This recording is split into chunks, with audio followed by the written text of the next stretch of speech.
India की जो सबसे बड़ी मूवी बन रही है रामायण, उसके सेट पे जाने का मौका मिला मुझे। वीडियो के टाइटल थंबनेल से आप शायद समझ चुके होंगे। जो इस मूवी को बना रहे हैं, इसके जो प्रोड्यूसर है नमित मल्होत्रा, एडिटर एक काम करना, स्क्रीन के ऊपर अभी उसका पोस्टर आ जाए। ये रामायण लिखा हुआ देख रहे हो, उसके ठीक थोड़ा ऊपर जो नमित मल्होत्रा लिखा है ना, हाँ वही नमित मल्होत्रा। उनके साथ ऑलमोस्ट पूरा एक दिन स्पेंड करने मिला। उन्होंने अलग अलग एस्पेक्ट दिखाए मूवी के कि देखो ये हम लोग काम कर रहे हैं। कुछ एक्सक्लूसिव फुटेज रखे गए हमारी नजरों के सामने, आर्ट वर्क रखा गया। डायरेक्टर नितेश तिवारी से मुलाकात हुई, जो रावण का कैरेक्टर प्ले कर रहे हैं यश, उनसे बातचीत हुई। जो राम का प्ले कर रहे हैं रणबीर कपूर, उनसे भी एक दो क्वेश्चन पूछ लिए। तो ये जो एक पूरे दिन का एक्सपीरियंस था वो मैं इस वीडियो के अंदर शेयर करूंगा। उससे पहले एक बहुत इंपॉर्टेंट नोट, मतलब मैं सोच ही रहा था कि ये वीडियो बनाओ नहीं बनाओ, क्योंकि कोई ऑब्लिगेशन नहीं है। मैं अगर ये नहीं बनाऊं तो भी कोई फर्क नहीं पड़ेगा, ना इसके लिए मुझे बोला गया है ना इसके लिए मुझे पैसे मिले। मैं यूट्यूब के ऊपर ये वीडियो एक्सपीरियंस शेयर करने वाला इसीलिए बना रहा हूँ क्योंकि जितने भी 7-8 साल से काम चालू है, मेरा एक कोर प्रिंसिपल रहा है कि पूरी ऑनेस्टी और ट्रांसपेरेंसी रहे आपके और मेरे बीच में, तभी आप मुझे देखने आओगे। और मैं जेन्युइनली इस मूवी के लिए एक्साइटेड हूं, तो क्यों नहीं। पिछले महीने जो ग्लिम्स टीजर आया हुआ था, उसके बाद लोगों के रिएक्शन देखकर मैंने एक और वीडियो बनाई थी एक्सप्लेन करते हुए कि कैसे वो एआई नहीं है, मुझे ऐसा लगता है। तभी लोग कह रहे थे पीआर कर रहा है, पैसे खाया है, अब पता नहीं क्या क्या करेंगे भाई। तो सबसे पहले हमको जो उन्होंने सेट बनाया हुआ था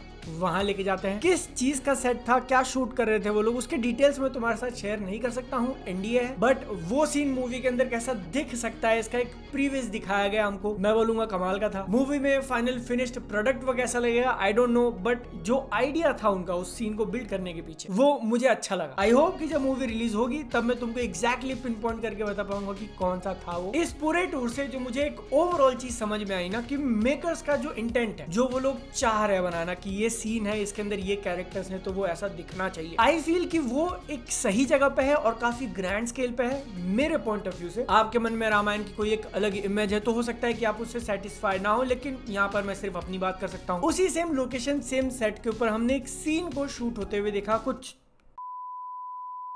फिर एंट्री होती है रॉकी भाई की, यश वहां आए, उन्होंने हम सबसे इंटरेक्ट किया, क्वेश्चंस वगैरह हमने उनसे पूछे। आधा घंटा 40-50 मिनट तक बात हुई। मूवी को लेके उन्होंने अपना विजन शेयर किया कि वो क्यों कर रहे हैं, उनको इस रोल के अंदर क्या दिखाई दिया। मेरे मन में एक क्वेश्चन आता है, क्योंकि सुपर हीरो जब कोई कास्ट होता है बड़ा वाला, लेट्स से स्पाइडरमैन या बैटमैन या सुपरमैन, तो उनके कॉस्ट्यूम को लेके काफी बातें चलती हैं कि कैसा कॉस्ट्यूम होगा, जब तुमने पहली बार पहना था तो कैसा लगा था तुमको। मैंने सोचा ये सेम क्वेश्चन पूछ के देख लेता हूँ कि मिस्टर यश, जब आपने पहली बार पूरा रावण के कॉस्ट्यूम में गए, गेटअप में गए, कैसा लग रहा था। उनका आंसर था एकदम बाप जैसा, कि वो होता है ना तुम्हारे आगे कोई कुछ नहीं। और एक चीज मैंने नोटिस करी कि यश जो है ना, वो मीडिया ट्रेंड फील नहीं हो रहे थे, जो कि काफी अच्छी बात है, क्योंकि अगर आपने काफी सारे इंटरव्यूज देखे हैं या फिर लिए हैं तो तुमको पता होता है इनको पहले से एक सेट ऑफ आंसर्स दे दिए और वो उसी का राउंड घुमा फिरा के आंसर दिए जा रहे हैं। इनफैक्ट मैंने खुद ये चीज कितनी बार एक्सपीरियंस करी है। जनरली होता है कि आप क्वेश्चंस पहले से सबमिट कर दो, वो लोग देख के बताएंगे कि अच्छा ये नहीं, ये सही है, इसको हटाओ, ये पूछ लो। या फिर जब तुम एक्टर के सामने, डायरेक्टर के सामने जाने वाले भी होते हो तो कहते हैं अच्छा उनको ये मत पूछना, ये क्वेश्चन थोड़ा अवॉइड करना। आई वाज जेन्युइनली शॉक कि इस पूरे दिन में ऐसा कुछ भी नहीं कहा गया हमको। जो पूछना है पूछो, जो भी तुम्हारे डाउट्स हैं, जो भी तुम्हारे क्वेश्चंस हैं,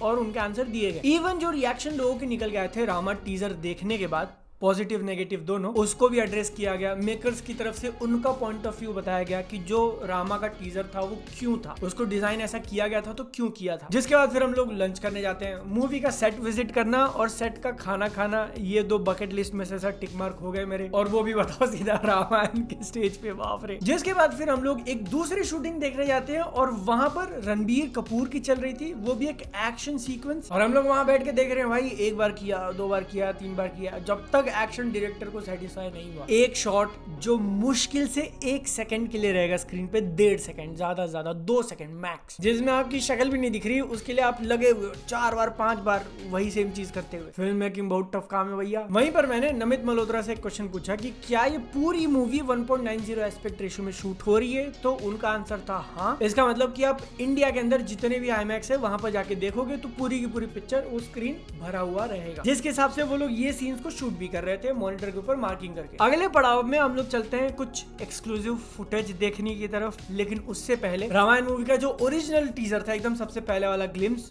और ये जो रामा नाम से आया हुआ था वो दोनों हमको दिखाया गया। और भाई मैं तब से सोच रहा हूँ कि इस चीज को कैसे एड्रेस करूंगा वीडियो के अंदर, क्योंकि ऑलरेडी नाम खराब हो चुका है और जैसे ही वो शब्द मेरी जुबान से निकलेंगे आई नो तुम्हारा क्या रिएक्शन निकलने वाला है। बट एक सीट हनुमान जी के लिए छोड़ दिया ना। दोनों ही टीजर्स को हमको दिखाया गया 3D में, 3D चश्मे के साथ, और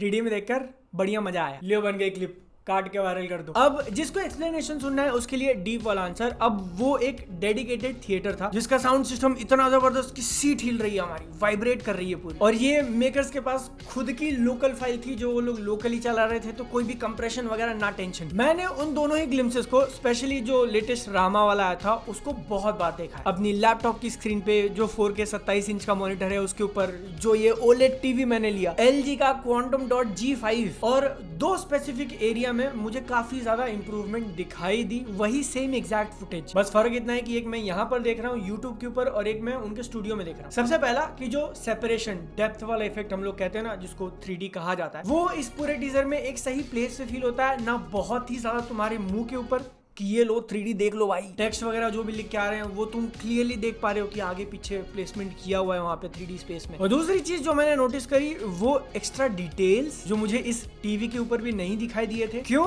क्योंकि पूरी दुनिया ने इसको YouTube के ऊपर देखा हुआ है और YouTube पे भले ही तुम 4K में देख रहे हो फिर भी वो काफी ज्यादा कंप्रेस कर देता है और जो लोकल फाइल तुम्हारे पास है उसको मैच नहीं कर पाएगा। आइडिया दिलाने के लिए बस नंबर्स तुम्हारे सामने रखता हूँ। तो YouTube के ऊपर जो तुम 4K वीडियो प्लेबैक करते हो ना, जो एकदम बेस्ट क्वालिटी तुमको दिखता है, उसका बिट रेट भी 35, 40, 45 Mbps के बीच में, कि तुम एक सेकंड के अंदर इतना डेटा देख पा रहे हो। वहीं पर जो IMAX डिजिटल मूवीज होती हैं they can go up to 250 megabits per second. हर बार उतना नहीं आता है। टिपिकल मूवी के लिए 150, 125, 160 एक रेंज है, लेकिन फिर भी कहां 20-30 और कहां 120, कहां 150। इसलिए मैं सोच रहा हूं कि एक वीडियो बना दूं ये सारी टेक्निकल चीजें एक्सप्लेन करते हुए तुमको, ठीक जैसा IMAX वाला किया था। वो नहीं देखा तो डेफिनेटली चेक कर लेना इस वीडियो के बाद। लेकिन मेन मुद्दा यह है कि वहां पर देखने के बाद मुझे दो चीजें इंप्रेसिव लगी, उसका 3D सेपरेशन और उसके जो डिटेल्स थे। बट इसका मतलब ये नहीं होता है कि जो थोड़े बहुत इश्यूज लग रहे थे वो एकदम से गायब हो गए। और मेकर्स की तरफ से ये हमको एक्सप्लेन किया गया कि अभी उनके पास थोड़ा टाइम है, वो लोग अब इसको और इम्प्रूव करेंगे जैसे जैसे फीडबैक आया हुआ। यश का ही स्टेटमेंट था, मुझे याद है, कि लोगों को राक्षस का ऐसे दांत चाहिए हम लोग कर सकते हैं, लेकिन क्या लोगों को दूसरा रावण चाहिए वो हम लोग नहीं कर सकते। एंड मुझे ये चीज देखकर अच्छी लगी कि वो लोग लोगों के रिएक्शन से भाग नहीं रहेंगे, अरे वो तो कुछ ही बोलेंगे उनको इग्नोर करो, नहीं, उन्होंने उसको सुना है और वो लोग उस चीज को कंसिडर कर रहे हैं, ऐसा उनकी तरफ से कहा गया। करेंगे, कितना चेंज करेंगे अब ये तो आप और हम साथ में ही देखेंगे। बट आज के टाइम पे जब इतनी ज्यादा इन्फॉर्मेशन और मिस इन्फॉर्मेशन फैल रही है, लोग ओवर स्पेकुलेट करने जाते हैं। मैंने तो कई एग्जाम्पल देख लिए भाई जहाँ पैसे देकर नेगेटिव PR चलाया जा रहा है। तो ये सारे माहौल के बीच में मेकर्स की तरफ से खुद सामने आके बोलना, ये स्टेप तो पॉजिटिव है। अब इसका रिजल्ट क्या होता है देखा जाएगा। इतना होने के बाद एक तीसरी चीज हमको दिखाई गई जिसमें काफी सारी चीजों का मिक्सचर था, उनके कॉन्सेप्ट आर्ट से लेकर जो पिक्चर वो लोग शूट कर रहे हैं उसके कुछ बिहाइंड द सीन्स, कुछ मूवी के अंदर कैसे शॉट्स होने वाले हैं, कहीं थोड़ा VFX का काम बाकी है, कहीं थोड़ा ज्यादा फिनिश्ड लग रहा है। ऐसा सब कुछ मिला के आई डोंट नो कितने टाइम का था, हमारे पास फोन वगैरह तो थे नहीं उस टाइम पे, बट आई फील कि समवेयर अराउंड 3 to 5 मिनट्स। मैं गलत हो सकता हूँ, थोड़ा और लंबा होगा शायद, जिसमें काफी सारे ऐसे शॉट्स थे पिक्चर के अंदर के जो अब तक अपने को नहीं दिखाए गए हैं। बट हाँ, कुछ कॉन्सेप्ट आर्ट जो मैंने देखे, अगर वो स्क्रीन पे वो लोग लेके आ जाते हैं मजा आ जाएगा भाई। आई नो ये इस टाइम पे तुमको सुन के काफी ऐसा लग रहा होगा कि ये साला बस पता नहीं क्या किए जा रहा है, बट वहां पर हम जितने भी 10-15 लोग थे सबका ऐसा रिएक्शन था, एक मोमेंट बिल्ड हो रहा है इधर से, अरे मतलब अच्छा वाला। अरे इनके विजन में तो वो एपिकनेस और वो ग्रैंड फिल्म मेकिंग दिख रही है जो अब तक रामा वाले फुटेज में नहीं थी, क्योंकि वो एक कैरेक्टर के बारे में था पूरा। बट ये तीसरा वाला वीडियो देखकर मेरी एक्साइटमेंट, मेरा एंटिसिपेशन और बढ़ चुका है पिक्चर से। वो एक मीम है ना कि इंसान पहले ऐसे बैठा होता है और फिर एकदम से ऐसा आगे हो जाता है कि ओ, आई होप कि वो लोग इस चीज को पुल कर पाए और फिर जब पिक्चर रिलीज हो तो मैं बताऊं कि अच्छा मैंने ये देखा था, मैंने ये वाला शॉट देखा था। एंड फाइनल चीज जो थोड़ी देर पहले मैंने वो 3D वगैरह को बात लेके बोली ना, उसका जेन्युइनली कोई सोल्यूशन है भी नहीं। अगला टीजर भी जो वो निकालेंगे वो आपको YouTube पे ही देखना है, 2D में ही देखना है। एंड मेकर्स को ये चीज समझ में आ चुकी है कि वो लोग वहां पे जो फाइनल प्रोडक्ट देख पा रहे हैं वो अपने तक नहीं पहुंच रहा है। इसलिए शायद उन्होंने पिछले महीने कुछ 3D स्क्रीनिंग्स वगैरह रखवाई थी अलग अलग सिटीज में, ताकि लोग आके वहां पर उसको देख पाए। बट इसका कोई जेन्युइन सोल्यूशन है नहीं, ये टेक्नोलॉजी ही लिमिटेड है। हेक, तुम जब फाइनल मूवी थिएटर में देखने जाओ तो भी डिपेंड करेगा कि तुम्हारे थिएटर का 3D कैसा है। मैंने एक सीन देखा और मेरी ऐसे आंखें खुल गई थी। रामा के टीजर के अंदर जो जटायु को अग्नि देने वाला शॉट था, जब कैमरा एकदम से सब ऊपर पुल करता है। तो राइट साइड में भाई इतनी गहरी खाई है, वो 3D में फील हुआ मुझे हाइट से डर लगता है, और वहां पे जेन्युइनली ऐसा डर लगा कि साइड में बहुत बहुत नीचे है वो, जो मैंने अपने टीवी पे भी नोटिस नहीं किया था। वो काफी ज्यादा डार्क लग रहा था, इसलिए काफी इमर्सिव कहूंगा मैं इसको ओवरऑल। बट अगेन 3D का नाम इतना खराब हो चुका है ना, पिछली मूवी ने कर रखा है, तो इसलिए अगर आप उस चीज को क्वेश्चन कर रहे हो तो कर सकते हो, आपका ओपिनियन है। मैंने जो देखा, मैंने जो फील किया वो बता दिया, क्योंकि ये 3D और हायर बिटरेट, अगर कोई फ्रेम ही खराब है तो उसको मैजिकली बेटर नहीं बनाएगा। ये किस्सा हुआ था पिछली मूवी के साथ। होप करते हैं कि इस मूवी में फिर से मेरा दिल नहीं टूटना चाहिए। खटारा भाई, खटारा भाई था, जो भी हो, रणबीर कपूर का डायलॉग है। आप जाकर ये IMAX वाली वीडियो देखो, अपनी सेहत का ध्यान रखो, मिलता है अगली बार। टाटा बाय बाय, चाओ।